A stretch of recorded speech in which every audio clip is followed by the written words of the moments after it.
Assalamualaikum warahmatullahi wabarakatuh. Berjumpa kembali dengan saya, Dame Francisca Bakara SPD, CGP Angkatan 9 Kabupaten Karimun, Guru SD Negeri 007 Blak. Kali ini saya tidak sendiri karena saya akan ditemani oleh Ibu Siti Fatimah SPD SD, salah satu guru di SD Negeri 007 Blak.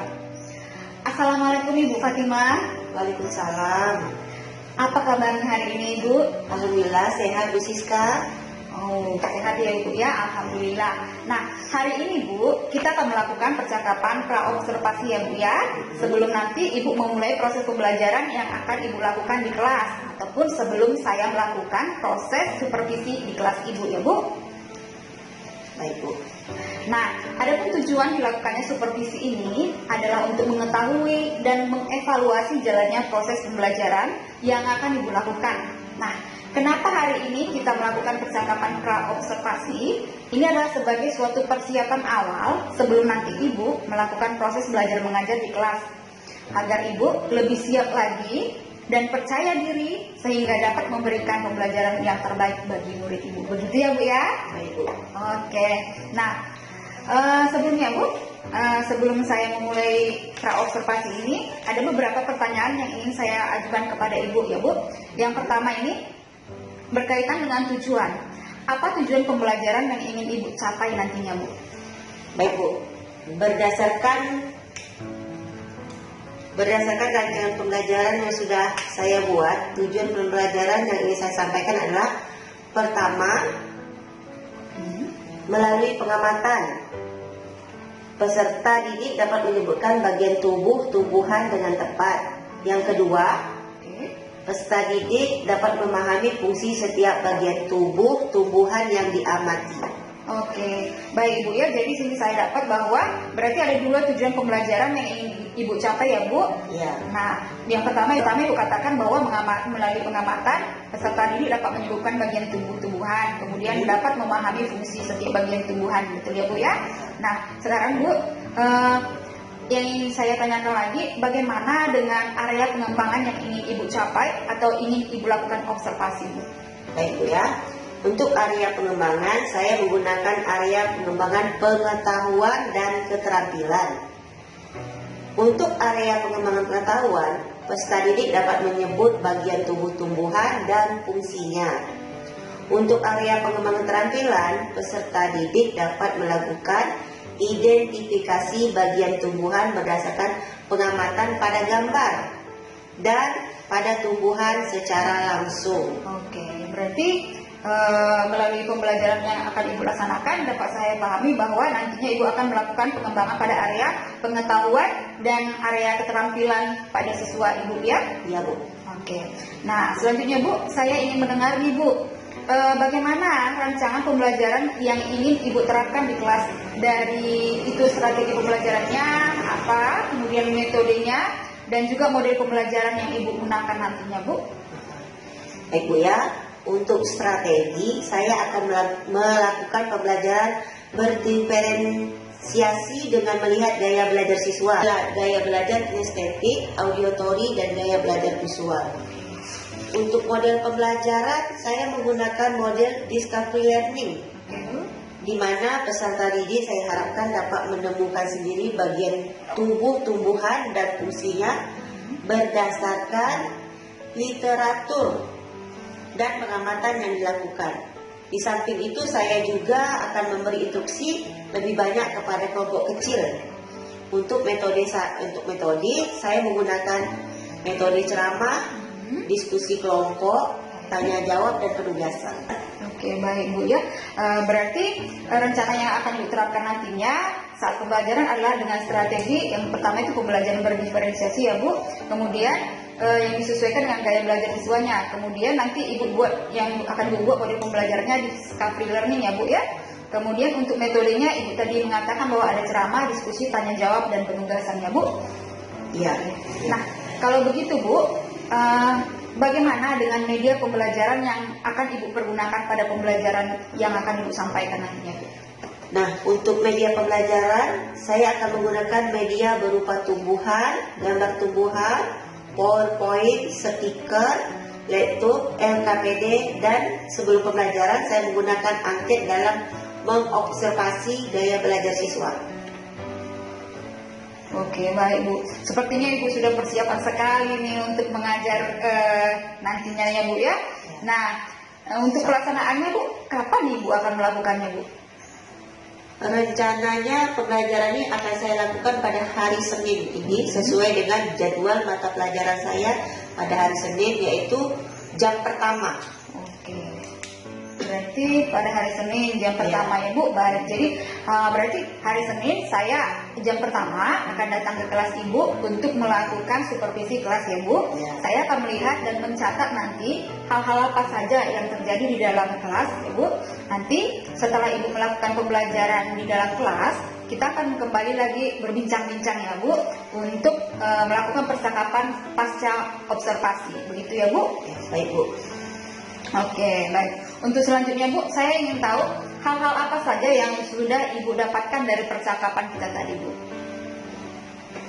Hal-hal yang saya dapatkan dari perbincangan kita tadi adalah pemahaman bahwa supervisi yang Ibu lakukan nantinya bukan untuk menilai saya, tetapi mengamati dan melakukan evaluasi proses pembelajaran yang saya lakukan. Saya lakukan baik mengenai media maupun model pembelajaran yang saya gunakan. Oke, baik Bu. Nah, terima kasih atas waktunya dan kesediaannya untuk berbincang-bincang dengan saya di kegiatan pra-observasi ini ya Ibu Fatimah. Saya sampai bertemu di hari Senin saat Ibu melakukan pembelajaran nantinya di kegiatan observasi kelas ya Bu. Baik, sama-sama Bu. Oke, demikianlah percakapan kita hari ini. Sampai bertemu di kegiatan observasi kelas dan kegiatan pasca observasi. Saya tutup dengan Assalamualaikum warahmatullahi wabarakatuh.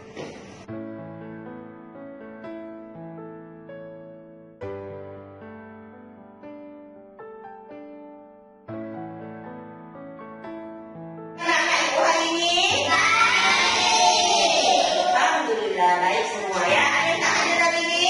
Siapa yang tidak hadir hari ini? Ya, Rahma sama Ferti. Kenapa Rahma tidak hadir? Demam. Si Ferti? Tidak ada kabarnya ya. Kalau kalian tidak bisa hadir ke sekolah, tolong kasih informasi sama bu gurunya ya. Nah, jadi bu gurunya tahu kenapa kalian tidak bisa hadir dan bisa mengisi di absen ya. Oke. Sebelum kita memulai pelajaran, sebaiknya kita berdoa dulu ya. Nah, kita berdoa dulu. Yang biasa memimpin doa, ayo pimpin doanya. Oke, ya kita mulai berdoa. Berdoa mulai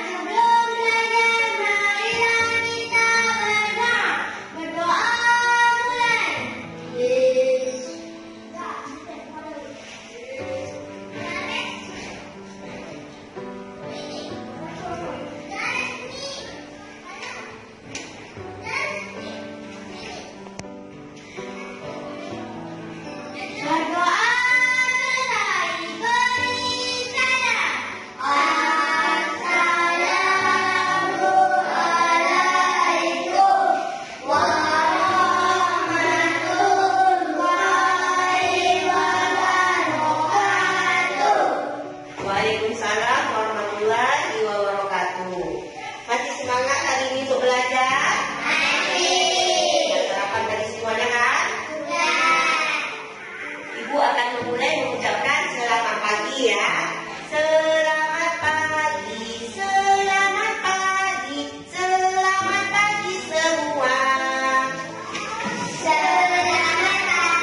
bagian dari tumbuhan tadi. Ya, apa saja bagian dari tumbuhan tadi?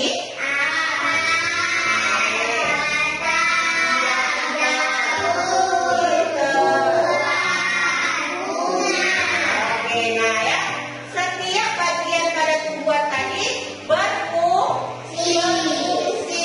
Nah, sama dengan kita manusia, ya, mempunyai bagian tubuh, ya, seperti apa?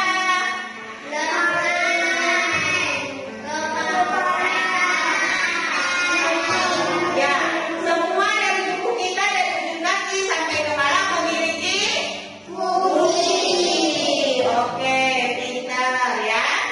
Nah, kegiatan yang akan kita lakukan pada hari ini yaitu mengidentifikasi tumbuhan ya. Nah, Ibu bagi kalian menjadi 3 kelompok nanti ya. Nah, ada kelompok visual, kelompok audio, kelompok kinestetik ya. Siap untuk belajar? Siap. Siap untuk beraktivitas hari ini? Siap. Oke, nah sebelum kita langsung melihat tumbuhan tadi, kita melihat video sejenak ya. Oke. Perhatikan ya, dihayati, perhatikan, diamati. Assalamualaikum teman-teman. Kali ini kita akan belajar mengenal bagian tubuh pada tumbuhan. Mengapa tumbuhan bisa tumbuh dengan tegak? Akar berfungsi untuk menyokong dan memperkokoh berdirinya tumbuhan di tempat hidupnya. Akar.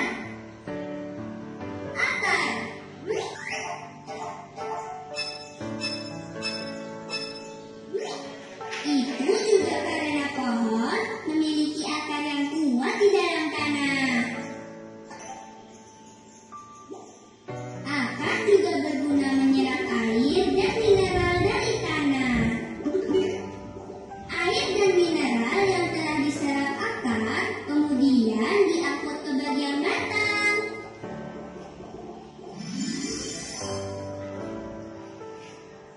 Ini batang. Batang.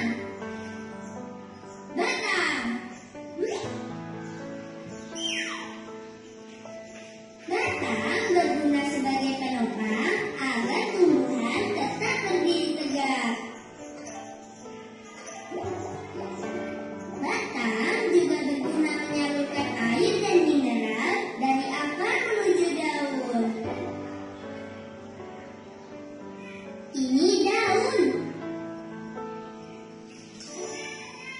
Daun. Daun.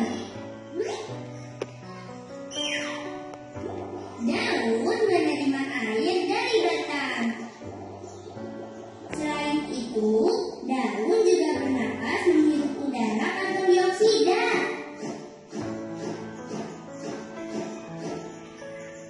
Daun juga menangkap sinar matahari untuk tumbuh dan berkembang.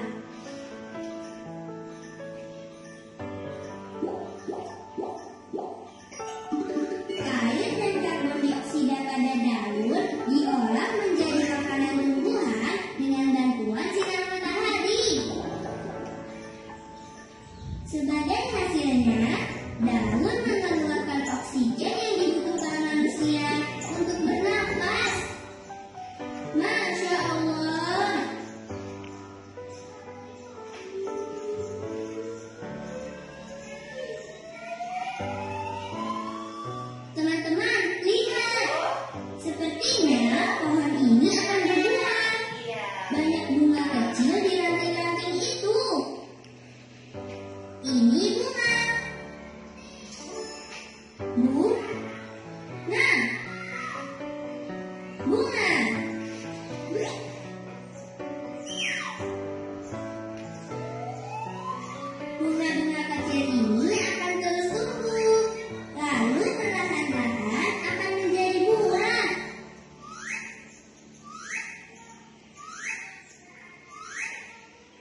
Wah, pohonnya sudah berbuah.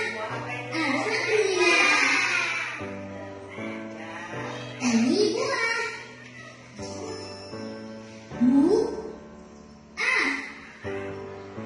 Buah.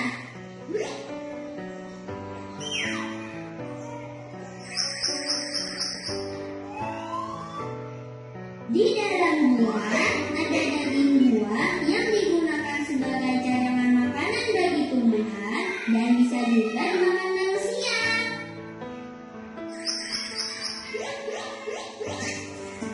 Subhanallah, buah mangganya jatuh teman-teman.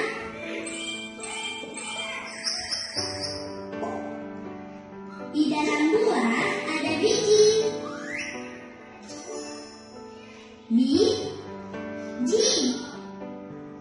Biji. Biji mangga ini dapat ditanam kembali, teman-teman.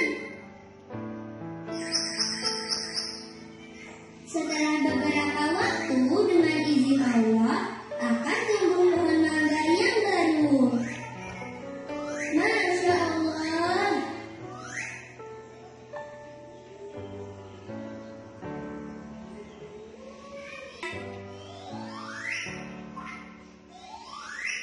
Apa yang di bawah itu?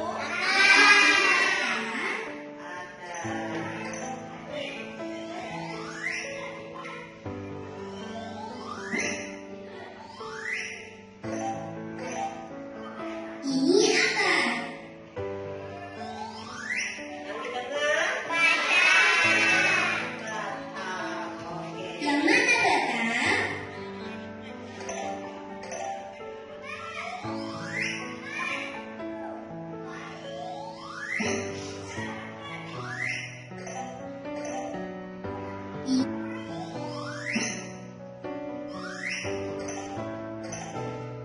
Ini daun.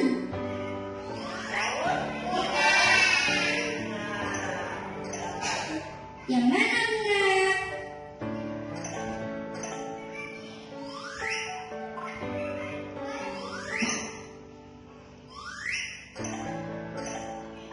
Ini bunga. Dari bunga menjadi Yang mana buah?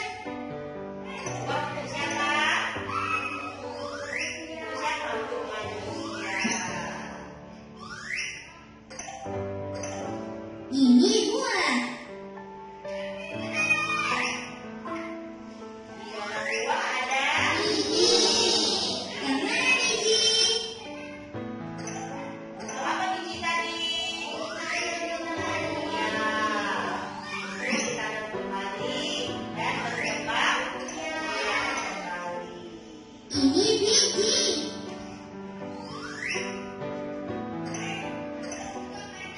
Masya Allah, pasir ini sudah jadi. Alhamdulillah. Alhamdulillah teman-teman, kita sudah mengetahui bagian-bagian tubuh pada tumbuhan dan kegunaannya. Semoga kita bisa bertemu kembali untuk belajar hal lainnya ya.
batangnya ya. Terus menjadi buah. Ya, terus dari buah tadi, ya bijinya terus. Oke, nah, ya bisa paham Reza? Iya. Nanti bisa dibaca kembali, dipahami kembali ya. Oke.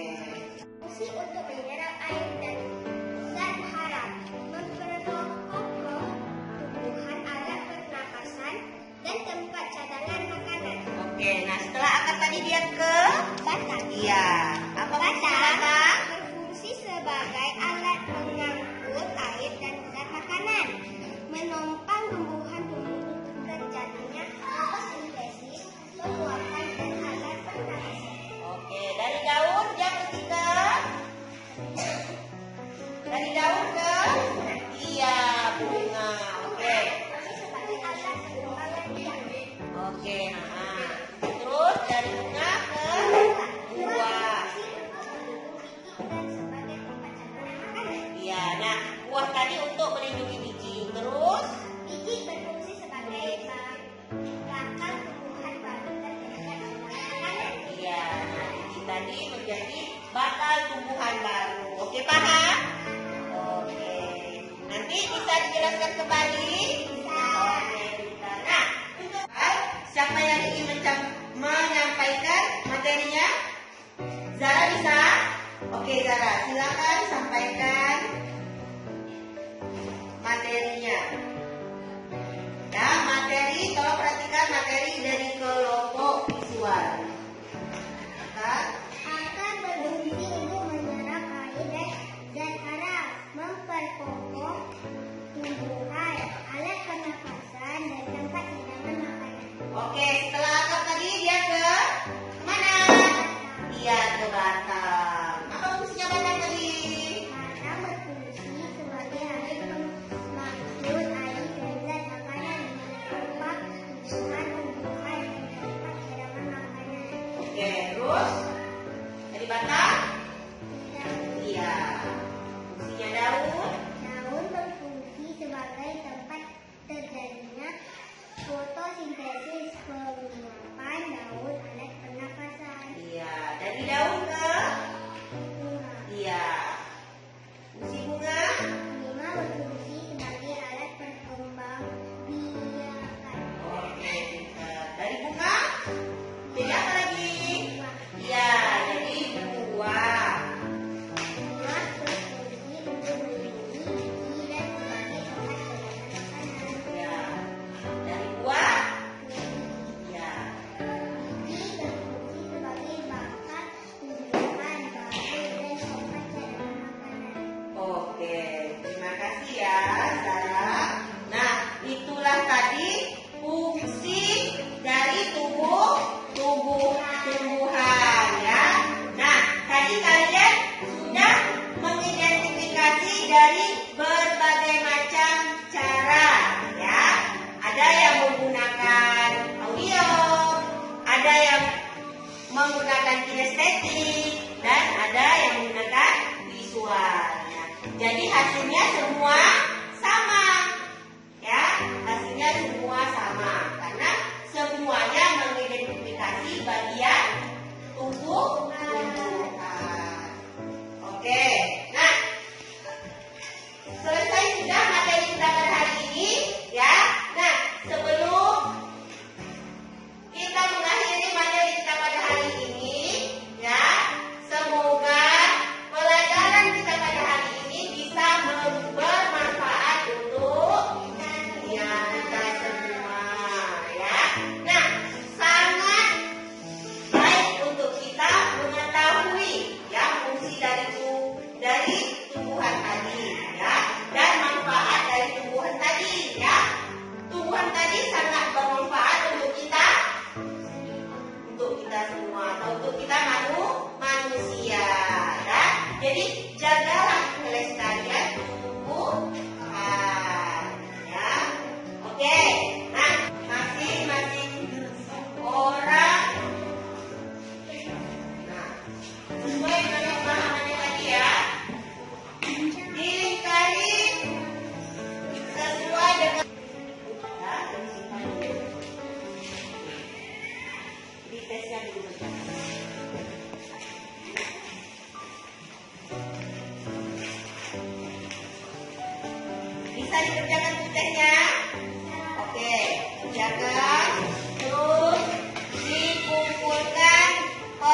kelompoknya ya menjadi satu. Nanti tinggal di atas mejanya, baru Ibu ambil. Paham? Oke, silakan kerjakan. Oke, siap di mejanya ya, siap. Terus kelompok audio sudah. Kelompok visual, kinestetik. Oke, selanjutnya. Oke, ya, ini namanya.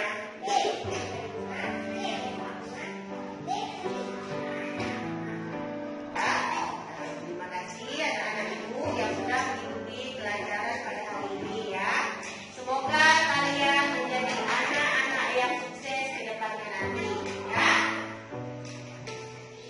Oke, pimpin doa. Siapa yang biasa memimpin doa? Yang biasa memimpin doa? Oke, silakan dipimpin doanya. Yang lain siap untuk berdoa.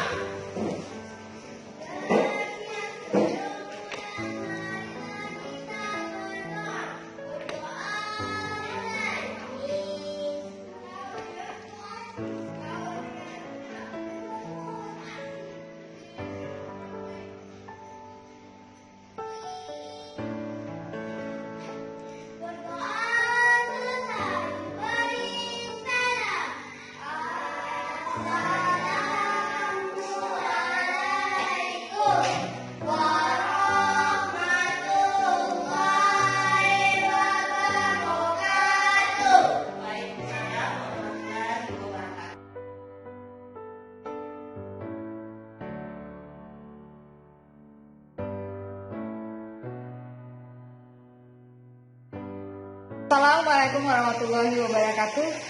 Berjumpa kembali dalam kegiatan Pasca Observasi dengan saya Damai Francisca Bakara CGP Angkatan 9 dari SD Negeri 0017. Kali ini saya masih bersama Ibu Siti Fatimah SPDSD ya, sebagai guru yang telah diobservasi pada kegiatan supervisi akademik. Assalamualaikum Ibu Siti Fatimah. Waalaikumsalam Ibu Siska. Bagaimana kabarnya Ibu hari ini? Alhamdulillah hari ini saya sehat.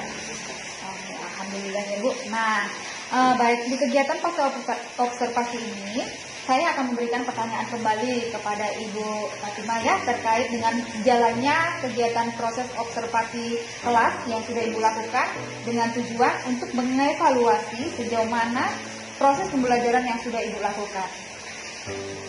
Bagaimana perasaan Ibu Bu terkait dengan observasi kelas yang sudah berlangsung tadi? Perasaan saya awalnya merasa tegang karena belum terbiasa diobservasi. Biasanya saat proses belajar mengajar itu yang ada hanya siswa dan saya. Namun alhamdulillah setelah berjalan beberapa menit, tegang itu hilang. Saya dapat melakukan proses belajar mengajar dengan nyaman dan seperti biasanya. Baik, berarti awalnya saja yang menegangkan Ibu Siti, ternyata setelah itu Ibu bisa mengendalikan diri Ibu. Sangat baik memang Ibu Fatimah ini ya. Baik, selanjutnya Bu, bisa tak Ibu ceritakan area pengembangan apa yang sudah Ibu lakukan dan langkah-langkah serta tahapan apa yang sudah Ibu lakukan di dalam kelas Bu? Baik Ibu Siska, untuk area pengembangan yang saya lakukan adalah pengembangan pengetahuan dan keterampilan. Tahapan yang saya lakukan adalah menyusun rencana pembelajaran. Oke, berarti area pengembangan itu pengetahuan dan keterampilan dan sudah menyusun RPP sehingga tadi Ibu bisa mengajar dengan baik, saya perhatikan di kelas ini ya. Baik, berarti menurut Ibu sejauh mana nih area pengembangan yang sudah Ibu lakukan tadi? Apakah sudah berjalan dengan baik atau bagaimana Bu? Alhamdulillah menurut saya sudah berjalan dengan baik ya Bu, walaupun masih belum sempurna karena masih ada kekurangan. Seperti itu ya Bu. Masih ada kekurangan berarti ya. Walaupun saya lihat secara keseluruhan sebenarnya sudah berjalan dengan baik ya Bu. Dan menurut saya itu sangat luar biasa Ibu. Kemudian menurut Ibu apa saja hambatan atau kendala yang Ibu rasakan saat melakukan proses pembelajaran di kelas tadi? Kalau untuk hambatan yang paling utama yang saya dapatkan adalah keaktifan siswa dalam pembelajaran masih kurang sekitar 60% ya Bu. Belum semua siswa dapat aktif dan antusias dalam pelaksanaan pembelajaran. Oke, baik. Berarti pembelajaran tadi Ibu merasa masih 60% ya. Sekarang Bu, yang ingin saya tanyakan itu menurut Ibu, kira-kira hal-hal apa saja yang membuat anak-anak itu Ibu rasa kurang aktif dalam pembelajaran yang Ibu lakukan? Kalau menurut saya, hal yang membuat anak-anak itu kurang aktif yang pertama Bu, karena saya kurang memperhatikan emosional anak ya Bu. Kami sebelum memulai pembelajaran, saya terlebih dahulu hendaknya memperhatikan atau mengetahui keadaan emosional dari anak-anak. Yang kedua, mungkin saya harus mengetahui minat anak tersebut, yang minat seni, minat olahraga, dan sebagainya. Ya, baik. Jadi berarti ibu merasa itu karena kurang memperhatikan emosional anak. Kemudian yang kedua itu ibu merasa kurang memperhatikan apa minatnya ya, apakah seni atau olahraga. Nah, baik Bu, dari yang ibu paparkan tadi dapat saya pahami bahwa menurut ibu pembelajaran dengan memperhatikan emosional dan minat anak sangat berpengaruh terhadap keaktifan dan juga antusiasme anak dalam belajar di kelas ya, seperti itu. Betul Bu. Oke Bu. Nah, mudah-mudahan ya Bu, apa yang ibu rencanakan atau yang ibu katakan tadi untuk bisa menerapkan pembelajaran emosional kemudian mengetahui minat anak dapat terrealisasi Bu, dapat memberikan proses belajar yang lebih baik lagi nanti dari sebelumnya ya Bu. Saya tunggu selanjutnya cerita dari ibu apakah bisa terrealisasi dengan baik atau seperti apa ya Bu ya. Oke baik Bu, selanjutnya yang saya ingin tanyakan dan saya ingin tahu juga Bu, kapan ibu akan melakukan perubahan dengan rencana yang ibu sampaikan tadi Bu? Untuk realisasi belum saya pastikan untuk tanggalnya ya Bu ya. Namun insya Allah dalam pembelajaran selanjutnya akan saya lakukan. Oke, baik Bu. Mungkin mengingat juga ya, ini kan akhir semester ya Bu ya, pembelajaran pun sudah sebenarnya pembelajaran di ruang kelas sudah selesai gitu ya kan. Jadi kalaupun mungkin Ibu mau realisasikan ya pastinya di bulan Januari lah ya Bu ya, semester 2. Baik Ibu, terima kasih ya Ibu ya atas waktu dan kesediaan Ibu untuk bisa melakukan percakapan pasca observasi ini. Semoga apa yang sudah Ibu rencanakan dapat segera terrealisasi dengan baik ya Bu ya. Baik Bu Siska, terima kasih kembali. Baik, akhirnya usai sudah rangkaian kegiatan supervisi akademik yang kita lakukan, dimulai dari kegiatan pra-observasi, observasi kelas, dan kegiatan pasca observasi. Saya ucapkan terima kasih kepada Ibu Siti Fatimah SPDSD. Saya tutup dengan wassalamualaikum warahmatullahi wabarakatuh. Sampai berjumpa kembali.